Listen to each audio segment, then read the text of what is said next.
Welcome back to the Fresh Sleeve of Bariatrics. I'm your host and certified holistic nutritionist, Kristen Tinsley. How are you? So today, this is February, so it's the month of love and Valentine's Day and all that cool stuff that's going on. And I'm gonna bring in like a little bit of like a darker topic here.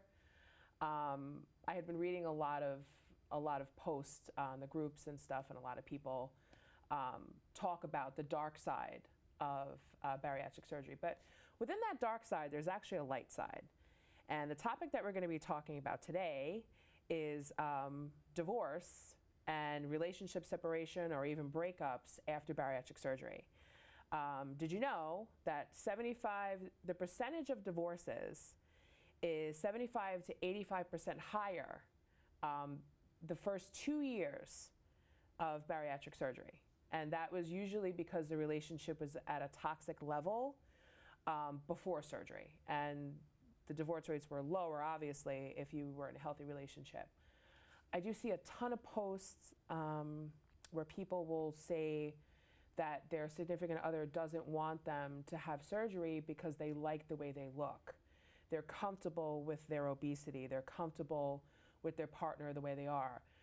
I totally understand and I respect that people like a bigger guy or a bigger girl, but when it's affecting your partner emotionally to be obese or to be having medical issues due to obesity or other types of health concerns, I think your personal preference should definitely outweigh, no pun intended, what a person's body size is, what your preference is. I think that if you're going to be in a relationship with somebody, it should be their health that's more important. I've read stories about people getting dumped or broken up with because now they've lost the weight and the person decides that they just, they want a bigger person, they just go with someone else, or they just don't like their new partner. It's pretty scary when you think about it. I know I was in a relationship with someone that I should not have been in a relationship with right before I had surgery. This person was not truthful about a lot of things. He was not honest. I knew that it was an unhealthy relationship, but I didn't think that I deserved better. And I can tell you, being a year out from surgery, that your confidence is definitely going to grow, and your desires and your needs in a partner are going to change because you're changing. Not just physically, but mentally you are changing who you are. And I've even found that some people had posted that they found the courage to leave an abusive relationship. So take us a little bit, I'm going to go a little bit further into this topic, and I actually have a very, very, very special guest here with me today. I have my sister, Kim Tinsley, is here. She is the owner of Just Mediation. She works for a divorce law firm. She is a mediator. And Kim, you are here to talk to us about divorce. Yes. To give everybody some insight about what type of things that you see going on in that world, and just to kind of really, I'm not married, you know that. I'm not married, so I don't know what it would be like to be in that situation. I have, and you know this, I've been in relationships where guys have said, if you lose any weight, I will literally tie you to the bed and stuff donuts down your mouth. I like the way you look. If you ever change the way you look, I'm breaking up with you. And that can kind of be a little bit of like a mind freak, because it's like, well, don't you want me to be healthy? Don't you love me? Start by telling us, how long have you been a mediator for? I've been a mediator for about 8 years now, okay. But I've been working in divorce and family law for over 10. Wow. And the number one thing that I see that happens in a relationship, to break it down, whether you're married, boyfriend, girlfriend, anything, is communication breakdown. Okay. And couples just stop, they get comfortable, they stop speaking to each other. You get to the point in your relationship where you can eat that junk food in front of them, whereas when you go on your first date, you're not having dessert. Right. You're having a salad. You're barely picking at your food. Absolutely. everyone says, hey, we made it, because now we can wear sweatpants around each other and stay inside and stuff our faces and all these kinds of things. And, you know, we're women, and women tend to gain weight faster. Especially if you've had children. Than men, exactly. And you don't. Well, that's a whole other segment. Right, when you with women and having right. children and gaining the weight and losing the weight too. after. Yeah, and men too. Men gain Definitely. weight, you know, just as rapidly, I guess, as the woman does when they're pregnant. But right. you know, that's a different topic. But what I see is, you know, we live in a society where it has not been acceptable to be too skinny, Right. to be too heavy.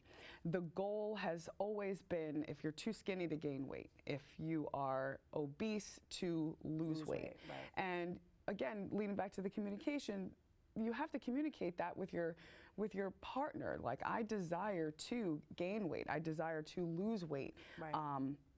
Will you accept this? Will you help me with this? Sometimes that is actually, that's a good point. Help with this. Right. That is one of the biggest topics that I see, you know, when people talk in groups and stuff, when they say, or even in therapy, we have group therapy, people will bring up, my partner doesn't want to help me. I'm trying to make a salad and I'm trying to do good for myself, and he's walking in the door, she's walking in the door with pizza, or I have children that don't want to follow the diet. So there's constantly a battle, and then I mean, and sometimes it gets abusive to where it's, you're not getting, you know, that you got the threats, I'll take the kids away, I'll do this, I'll do that. If you get surgery, some people get very, very, very threatened and actually will not have the surgery because they're afraid of the repercussions that would happen because of that. Did you ever come across any type of abuse from either end? I mean, I think even, you know, even for a skinnier woman, if she happened to gain weight, I mean, I feel like it's in both directions. Well, in some relationships, I've found that the partner kind of asks why.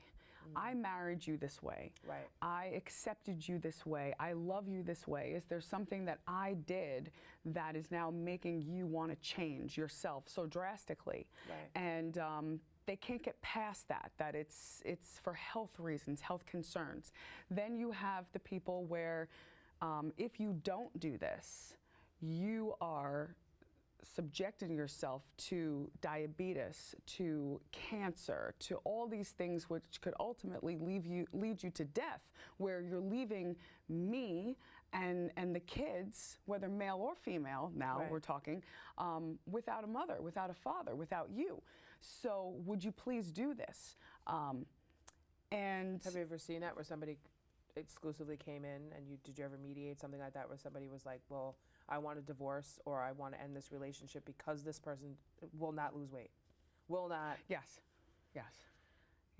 And ironically, because the other person wants them to, they won't. They won't, of course. And when the divorce is done, that's when they go out and they get, it was the gastric bypass, the sleeve.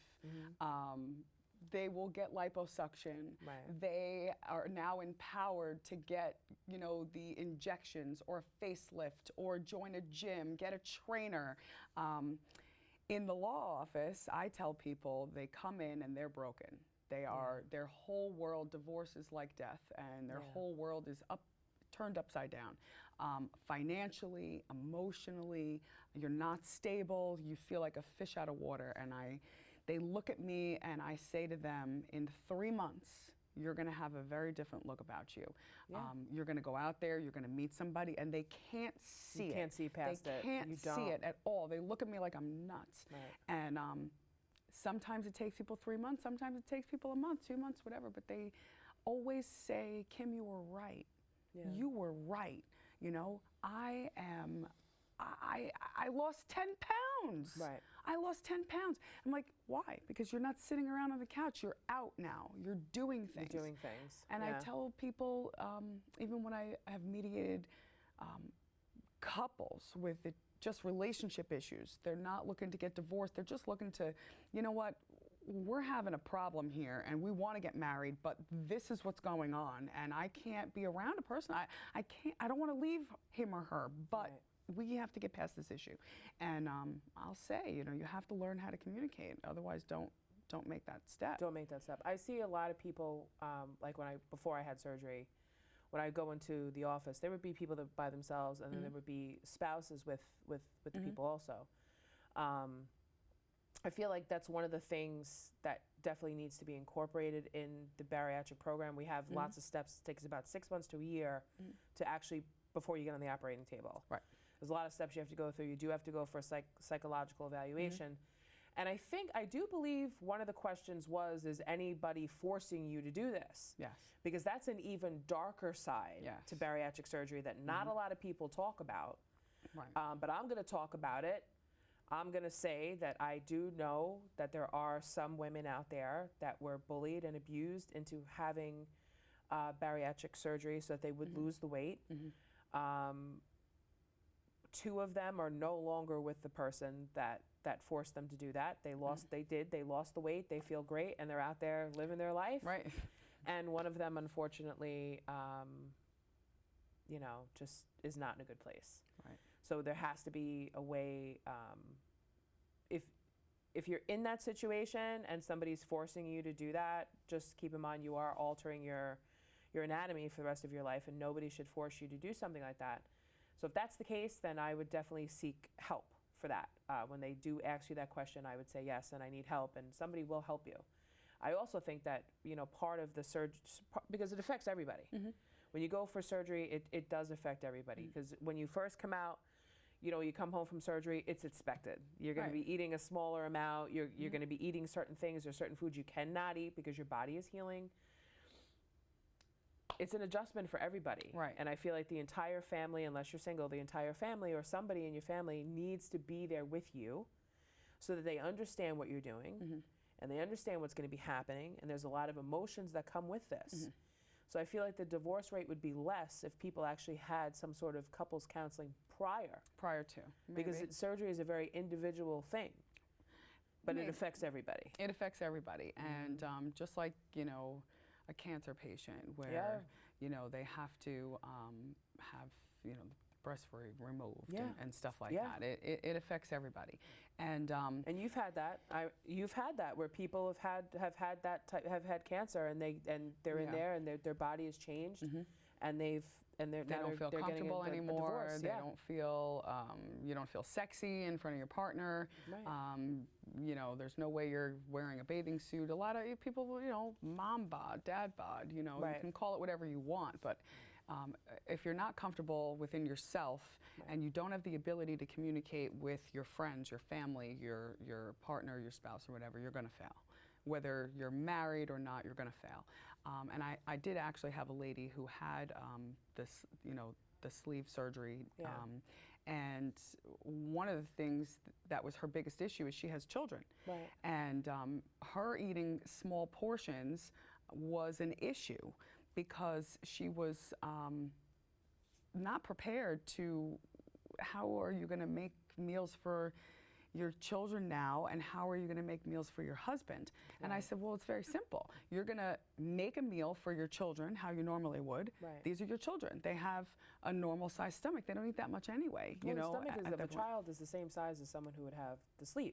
But some kids, and you know, our brothers will get personal for a second, you know, at 7 years old, an entire box of cereal in one sitting. So it could be from, you know, I have friends who have children who are 7 years old, 6, 7 years old, who eat like 1 chicken nugget and 2 French fries and they're full. And that's exactly what would happen with some that have bariatric surgery. Right. So it depends on the person. But my point is, she wasn't prepared. Right. Yeah. How do I do this? Right. You know, how do I do this now? And I'm like, well, you know, that's where I come in. Unfortunately, you are going to have to do more meal prep than somebody else. You're going to have to cook for your husband, and you're going to have to cook for your children, and make a meal for yourself. It's tough, and it's frustrating, and sometimes it's just easier to just eat what the kids have, but that was always the excuse before. Yes.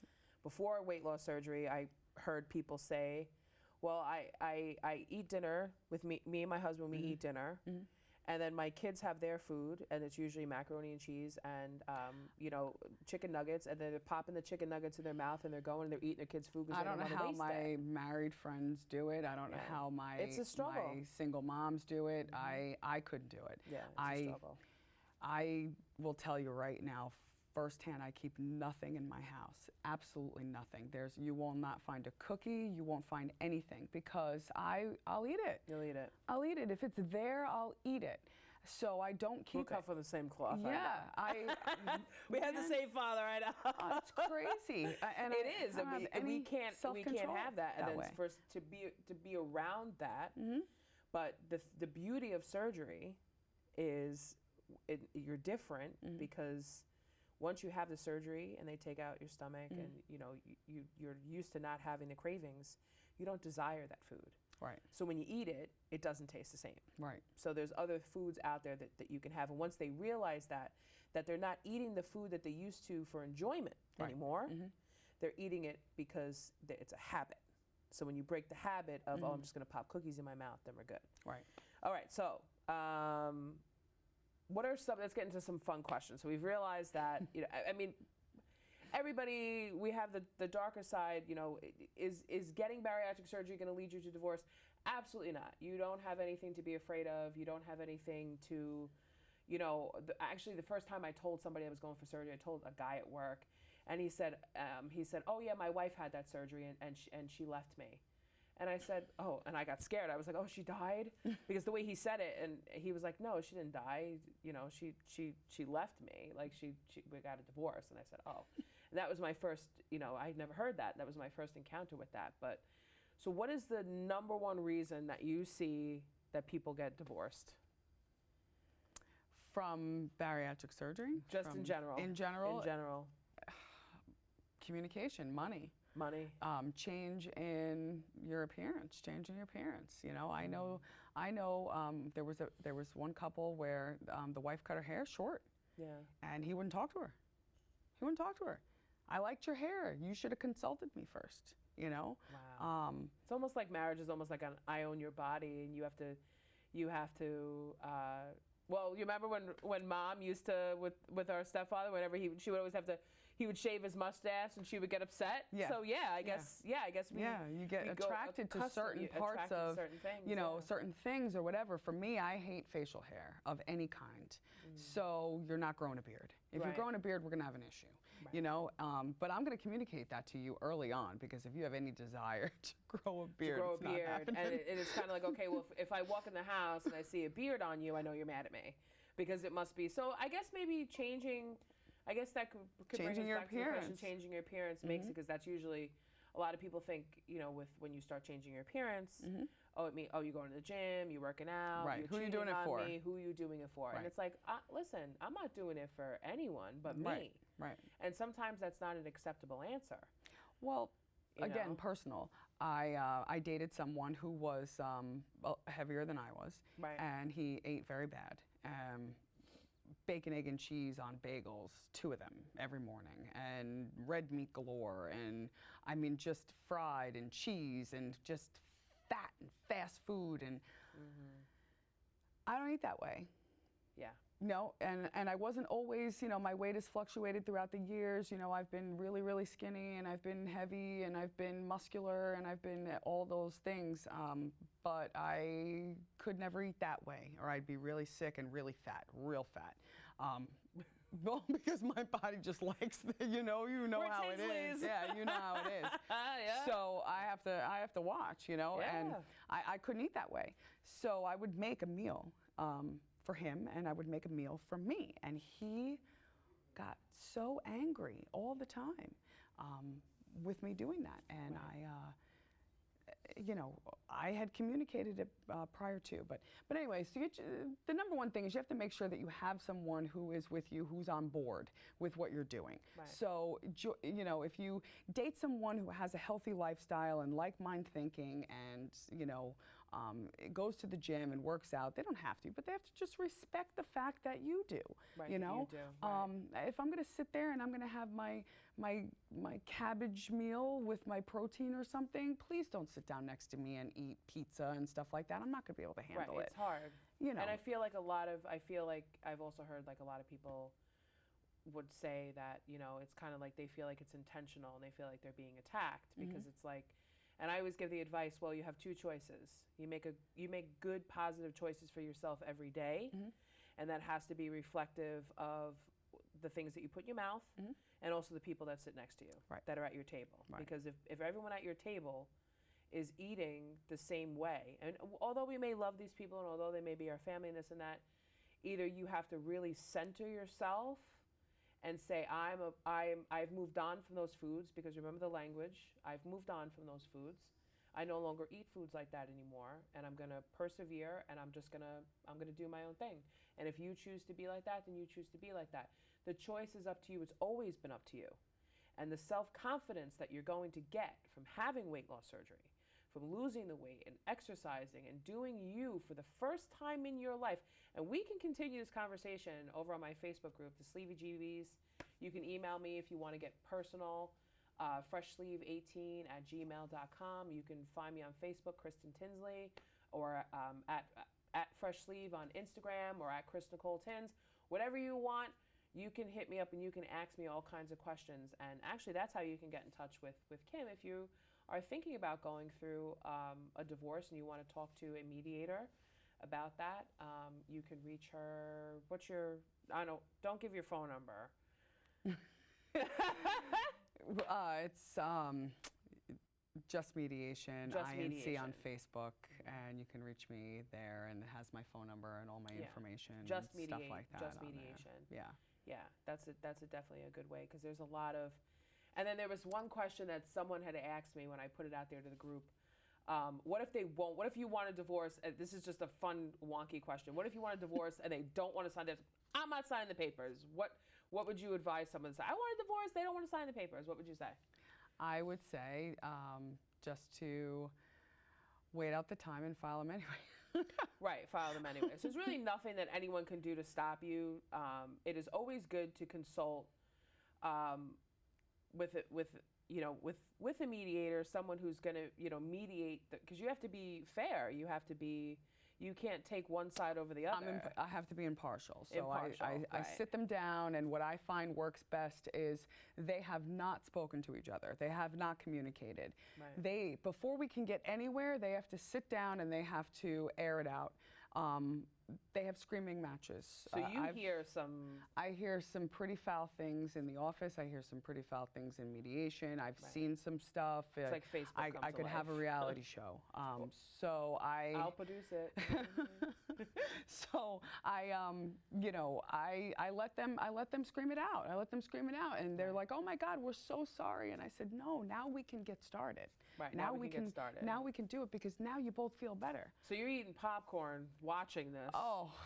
And you're just kind of like sitting there, like absorbing all of this energy. And that's the one thing the one advice that I can give to you, even though I'm the youngest sister. When you have all that coming at you, the one thing that would lead to people stress eating, it could be very stressful even when you're going through a divorce. Yeah. And I'm sure it's very stressful when you're mediating someone through a divorce. You have to keep your focus. You have to be able to put that wall up and block that energy out. Yeah. This is not you. This is them. Right. It's hard. It is hard. It's hard. And I can imagine some people want to go home and they want to eat a box of cookies after a stressful day. They want to do. I encourage you to break that habit. I know you don't have that habit. Talking to my bariatric beauties out there. I encourage you to break that habit and to take a moment and to take a step back and a deep breath and say, that's not me. That's them. I'm not going to eat my feelings or my emotions if you're going through it. If you're constantly fighting with your spouse, get help, seek counseling, see a mediator. She does all kinds of relationships, all different types of things. It's always best to try to talk it out and work it out, because that alleviates the stress on you. So we are out of time. Kim, thank you so much for coming in today. You're Just welcome. Mediation. I really appreciate you coming and spending time with all of us out there. I am your host. I will see you next time. I am Kristen Tinsley, and this is the Fresh Sleeve of Bariatrics. Thank you so much for watching, and I will see you over on Facebook. Good night.